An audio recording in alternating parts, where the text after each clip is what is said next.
Media వారందరికీ నమస్కారం. సమీపిస్తా ఉంది వర్షాకాలం. నగరంలో పారిశుధ్యం పైన తీసుకోవాల్సిన జాగ్రత్తలు, చేస్తున్న కార్యక్రమాలు. గత 5 సంవత్సరాలు వైఎస్ఆర్సీపీ వారు ఎప్పుడు కూడా ఇలా నాకు తెలిసి ప్రెస్ మీట్ వర్షాకాలం వస్తున్నప్పుడు కార్పొరేషన్ శానిటేషన్ అధికారులని కూర్చోపెట్టుకొని సమీక్షించి ఏం జాగ్రత్తలు తీసుకుంటున్నారు, డీసెల్టింగ్ ప్రాసెస్ ఏ విధంగా జరుగుతా ఉందన్నది ప్రజలకి తెలియజేసిన కార్యక్రమం అయితే గత 5 సంవత్సరాలు వైఎస్ఆర్సీపీ ఏనాడు చేయలేదు. ఈ రోజున అవగాహన కలిగిన కూటమిగా, మరి ముఖ్యంగా 3 సార్లు కౌన్సిల్ ని సమర్థవంతంగా నడిపించిన తెలుగుదేశం పార్టీ అనుభవం కలిగిన పార్టీగా, మరి ఆ అవగాహనతో శానిటేషన్ సిబ్బందితో వర్షాకాలం సమీపిస్తా ఉంది. డీసిల్టింగ్ ప్రక్రియ ఏ విధంగా జరుగుతా ఉంది మీరు చూసినట్లయితే, డీసిల్టింగ్ ప్రక్రియ మీడియం డ్రైన్స్ ఉంటాయి, 1 ఫీట్ టు 3.5 ఫీట్, సుమారు అవి 29,092 మీటర్లు ఉన్నాయి. వాటిల్ని మాన్యువల్ గా, అంటే పారిశుధ్య కార్మికులతో డీసిల్టింగ్ చేసే కార్యక్రమం. అదే మీడియం డ్రైన్స్ బుల్ మెషినరీ తోటి చేసే కార్యక్రమం సుమారు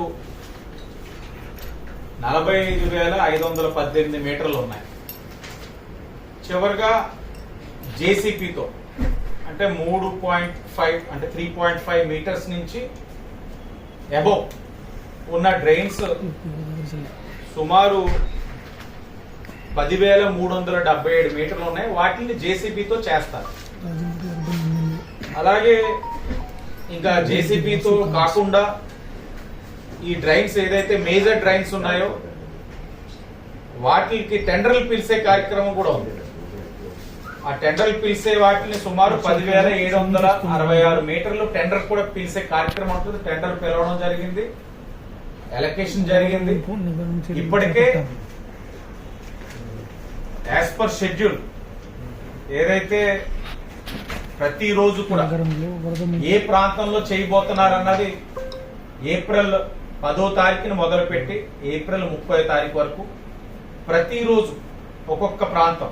ఈ రోజున 46వ డివిజన్ ఆనందనగర్, అలాగే కళాకారులు సంపు, దానికి సంబంధించిన సంపు ఏదైతే బాగా లో లయింగ్ ఉంటది, ఆ కళాకారుల సంపు కూడా పవర్ బ్రేక్ డౌన్ అయినప్పుడు లో లయింగ్ కాబట్టి ఇందిరానగర్, గాదిరెడ్డి నగర్, ఆనందనగర్, గాదిరెడ్డి నగర్ అంతా కూడా అక్కడికే చేరుతున్నప్పుడు ఇబ్బంది పడుతున్నారని జనరేటర్ కూడా కూటమి ప్రభుత్వం వచ్చిన తర్వాత కొత్త జనరేటర్ కూడా అక్కడ ఎలకేట్ చేయడం కూడా జరిగింది, ఇన్స్టాల్ చేయడం కూడా జరిగింది.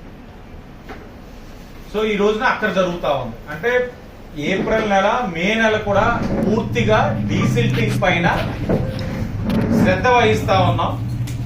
ఓ పక్కన టెండర్లు పిలిచాం, మరో పక్కన అవైలబుల్ గా ఉన్న పారిశుధ్య కార్మికులతో మేజర్ డ్రైన్స్ ని, మీడియం డ్రైన్స్ ని అన్నింటినీ కూడా డీసిల్టింగ్ చేసే కార్యక్రమం. అవగాహన కలిగిన వాళ్ళకి తెలుస్తుంది డీసిల్టింగ్ చేయడం వల్ల కలిగే లాభాలు. డీసిల్టింగ్ చేయడం వల్ల మనకు కలిగే లాభాలు ఏంటంటే, ఆ పేరుపైన మట్టి, ఆ వ్యర్థాలన్నింటినీ తీయడం వల్ల వాటర్ ఫ్లో అన్నది సులువుగా జరుగుతుంది.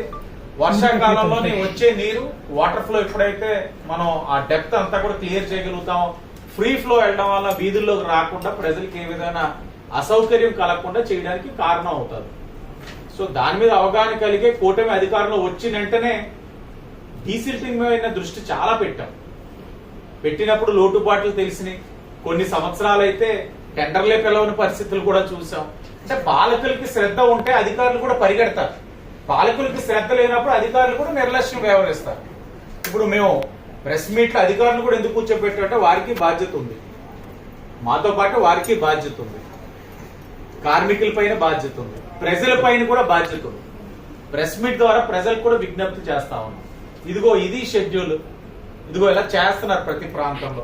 మీరు కానీ మీ ప్రాంతంలో జరగట్లేదని మీరైనా ఎక్కడైనా గ్రహిస్తే తప్పకుండా ఈ యొక్క ఎమ్మెల్యే ఆఫీస్ తెలియజేసినా పర్వాలేదు, కూటమి నాయకులకు తెలియజేసినా పర్వాలేదు, అధికారులు ఏదైతే ఉన్నారో కార్పొరేషన్ లిఖితపూర్వకంగా ఇచ్చినా పర్వాలేదు.